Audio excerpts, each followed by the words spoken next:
The Connecticut General Assembly 2024, like other recent sessions, is replete with dummy, placeholder bills, 4 of which were the subject of the Planning and Development Committee at their meeting on Friday, March 22, 2024, including HB 5476, HB 5471, SB 415, and SB 417. 4 very short bills with little or no substance are so-called placeholders or dummy bills. Connecticut's Conference of Municipalities CCM, which represents 168 of Connecticut's 169 municipalities, put it this way in testimony they submitted. CCM would caution the consideration and passage of these proposals, since there is very little substance to them and are more than likely going to be vehicles for significant policy initiatives. Providing the opportunity for a public hearing on a proposal like these does not foster true dialogue and public discourse and may potentially circumvent the public hearing process, which is vital to shaping legislation. It is important that as stewards of democracy, we strive to maintain the integrity of our process. Through transparency and public engagement, CCM would encourage the committee to oppose the aforementioned bills and honor the General Assembly process. Representative Doug Dubitsky, Republican, from the 47th District weighs in. Item number 16, HB number 5476. This is a straight JF, an act concerning municipal issues. Do I have a motion? So moved. Second. I have a motion and a second. Do I have any discussion? Representative Dubitsky. Thank you, Madam Chair. As I imagine you imagine, I oppose this bill. This is a dummy bill. This is a bill that has no substance. This is a bill that is designed to circumvent the public hearing process and allow legislators a vehicle, a vessel, to add anything they want later on and claim that it went through the public hearing process. I've been on a sort of a mission for the last several years to educate the public on dummy bills, because this is where the legislature can do quite a bit of mischief.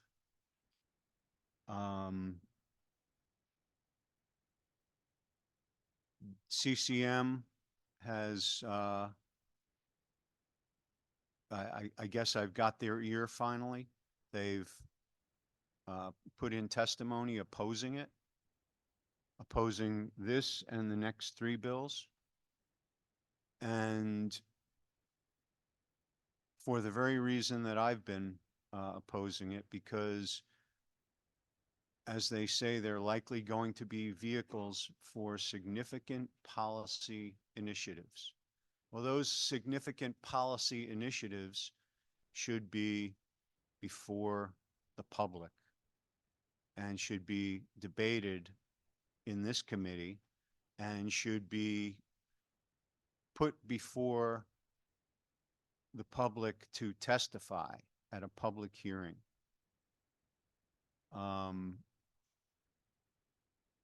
As CCM says, the public hearing process is vital in shaping legislation. It certainly is. And what we're doing with these dummy bills, which have no substance to them, is we are hiding the ball. This also is a dummy bill. And what it means is that we've got a bill that says an act concerning municipalities. And it's, again, got a minor text change that makes no substantive difference. And I just want to make sure that the people watching at home understand what's going to happen with this bill and what the purpose of this bill is. This is an act concerning municipalities with no substantive change. So it went through a public hearing and we got testimony, written testimony, but nobody really testified in person about it because it doesn't do anything and it doesn't affect anybody. So this kind of is a little bit inside baseball and gets into how the sausage is made, if I could mix metaphors. And so what's going to happen is this bill will now be on the list of bills that have made it through a public hearing and made it through committee. And they'll just be sitting out there waiting for somebody to come up with a new idea that has potentially great substantive effect on the people of this state that should have been proposed at the beginning of the session, should have come to the committee, should have been raised, should have gone to a public hearing, should have come back to the committee for a vote, and then should have been ready for to go to the floor. But it didn't. It was either too late or it was something that a proponent knew would never make it through committee. And they'll just grab this bill and they'll strike out everything after the enabling clause. And they will put a new concept in, completely new concept, something that nobody's thought of before, something that nobody has not gone to public hearing, or maybe it's an old concept that hasn't been fully baked, or maybe it's something that has been rejected in committee. That happens all the time. Some bill doesn't make it through committee and somebody just sticks it on one of these dummy bills. And then there it is on the House floor or on the Senate floor. This one is a Senate bill, so this one would show up on the Senate floor, completely bypassing the opportunity of the public to comment on it. I think it's wrong. Again, both sides do it. And those that vote for this are actually voting for a concept that they have no idea what it is. All they know is that it's going to say an act concerning municipal agencies. They don't know what the substance of it's going to be. Could be something they hate. Yet, if they vote for this dummy bill, they're voting for that to get through committee. I would not do that. I would not be able to go look at my constituents in the eye and say, I voted for that terrible concept to get out of committee. I certainly wouldn't vote for anything that I hadn't seen. Well, that's what dummy bills are. You're voting for something you have no idea what's in it. We are taking stuff that should be debated and we're throwing it onto some vessel like these bills at the last minute when nobody from the public has an opportunity to object. I think it's wrong. I think I object when both sides do it. This is not a partisan issue. Unfortunately, my own party does this all the time too, and I object to that as well. This is not the way a representative republic should be acting.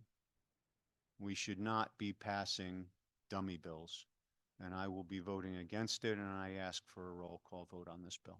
Thank you. Thank you so much. Any further discussion? Seeing none, Madam Clerk, would you please call the roll? A motion has been made and seconded to JFHB 5476. Kavros DeGraw, Kavros DeGraw votes yes. Rahman, Senator Rahman votes yes. Zulo, Zula votes yes. Fazio, Fazio, no. Chafee, Yes. Needleman, Hockedal, Hockedal votes yes. Lopes, Senator Lopes votes yes. Juan, Baker, Representative Baker votes yes. Baumgardner,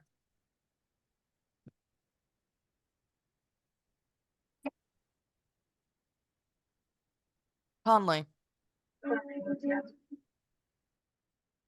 D'Agostino, Lamar, Lamar votes yes. McCarthy Vahey, Rep. McCarthy Vahey votes yes. Michelle, Michelle is a yes. Delnicky, Dubitsky, No. Haynes, No. Hall, Yes. Zawistowski. Yes. Thank you, Madam Chair. Who are the dummies who voted for these dummies? Planning and Development Co-Chair Democrats: Kagros, DeGraw, and Rothman. Republican Ranking Member Zullo. Democrats: Chafee, Needleman, Hochadel, Lopes, Baker, Baumgartner, Conley, D'Agostino, Lamar, McCarthy Vahey, and Michelle. Republicans: Delnicki, Hall, and Zawistowski.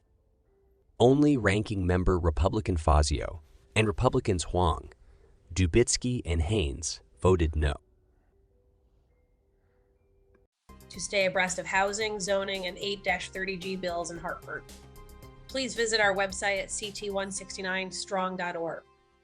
A link is provided in the description to this video. Please support our efforts on behalf of your neighborhood and to preserve local control of zoning. Thank you.